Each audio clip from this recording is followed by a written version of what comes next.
এই জীবন দিয়ে কি হবে? এই জীবন দিয়ে কি হবে?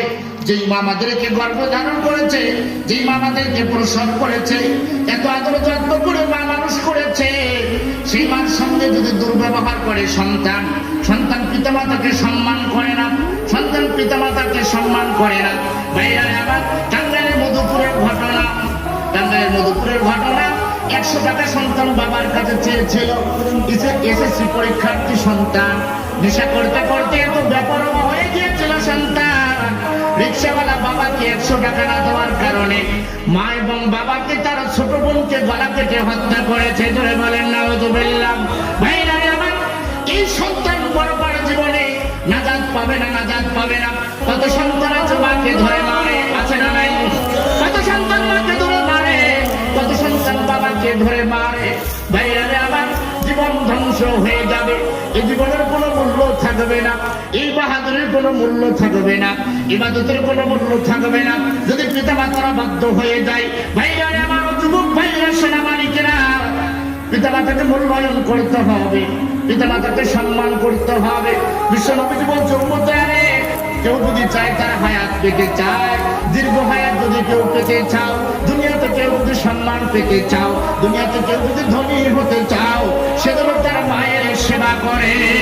আল্লাহু আকবার। আমার ভাইরা, বন্ধুরা আমার, সেজন্য পিতামাতার সঙ্গে সুন্দর আচরণ করতে হবে। আমরা তো কোরআনে আল্লাহ যে বলছে, উফি ওয়ালা তানহারহুমা, উহু শব্দ যে করা যাবে না। পিতামাতার সেবা করা কি নফল না সুন্নাত বলেন তো? পিতামাতার সেবা করা কি ফরজ? হায় হায়, এই ফরজ ইবাদত সন্তানরা পালন করে না। যুবকরা আজকে মাতাল হয়ে গেছে। যুবকরা 25-30 বছরের যুবক হাফ প্যান্ট পরে রাস্তা দিয়ে ঘুরে বেড়ায়, আছে না নাই? যুবকরা সিনেমা দেখে, ইউটিউবে ইন্টারনেটে সিনেমা দেখে। সিনেমার নাম হলো তছনছ, আছে না নাই? সিনেমার নাম হলো তছনছ, সিনেমার নাম হলো ভাঙচুর, সিনেমার নাম হলো চুরমার, সিনেমার নাম হলো মাথা নষ্ট, আছে না নাই? সিনেমার নাম হলো চান্দি গরম, সিনেমার নাম হলো পাল্লে ঠেকাও, আছে না নাই?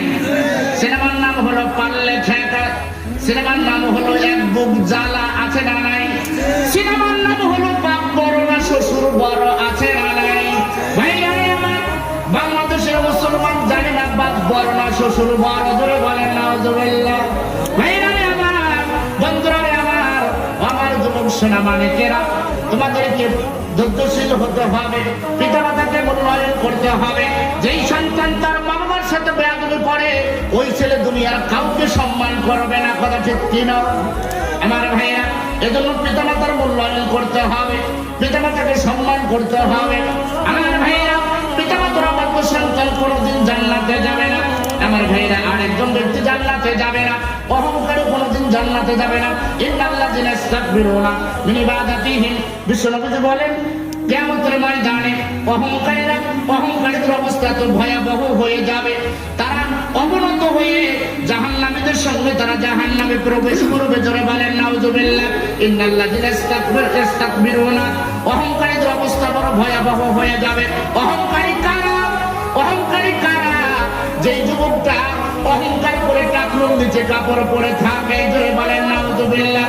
যুবক ভাইরা, এখানে যারা যুবক আছেন আপনারা, শতকরা 95 জন যুবকের প্যান্টটা টাকলুর নিচে ঝুলে আছে। কথা ঠিক কিনা?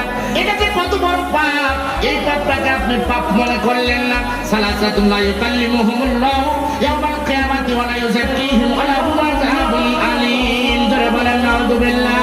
বিশ্বনবী বলছেন, কিয়ামতের ময়দানে আল্লাহ 3টা লোকের দিকে তাকাবে না, 3টা লোককে পবিত্র করবে না, 3টা লোকের সাথে আল্লাহ কথা বলবে না। ধরে বলেন নাউযুবিল্লাহ। আর একটা লোক হলো যে লোকটা টাকলুর নিচে পায়জামা প্যান্ট লুঙ্গি ঝুলে পড়ে। নাউযুবিল্লাহ বলেন। পায়জামা প্যান্ট লুঙ্গি টাকলুর নিচে ঝুলে পড়ে। যুবক ভাইরা, তোমাকে বলছে যুবক, এই টাকলুর নিচে কাপড় পরলে সম্মান বাড়ে নাকি? কোনদিন সম্পদ বাড়ে নাকি? ক্ষমতা বাড়ে নাকি? ও যুবক ভাইরা আমার, এটা অহংকার, এটা অহংকার। যেই যুবকটা, যেই মানুষটা সম্পদ আছে বিদায় স্বর্ণের আংটি, গলায় স্বর্ণের চেন ব্যবহার করে, এটা অহংকার ছাড়া হয় নাই। কথা ঠিক কিনা? এটা অহংকার করেছে। যেই যুবক 25 বছর 30 বছরের যুবক হাফ প্যান্ট পরে ঘুরে বেড়ায়, কানে দুল পড়েছে, মাথায় ফুল, কানে দুল, হাতে চুড়ি, গলায় বালা, পায়ে গয়না, যেই যুবক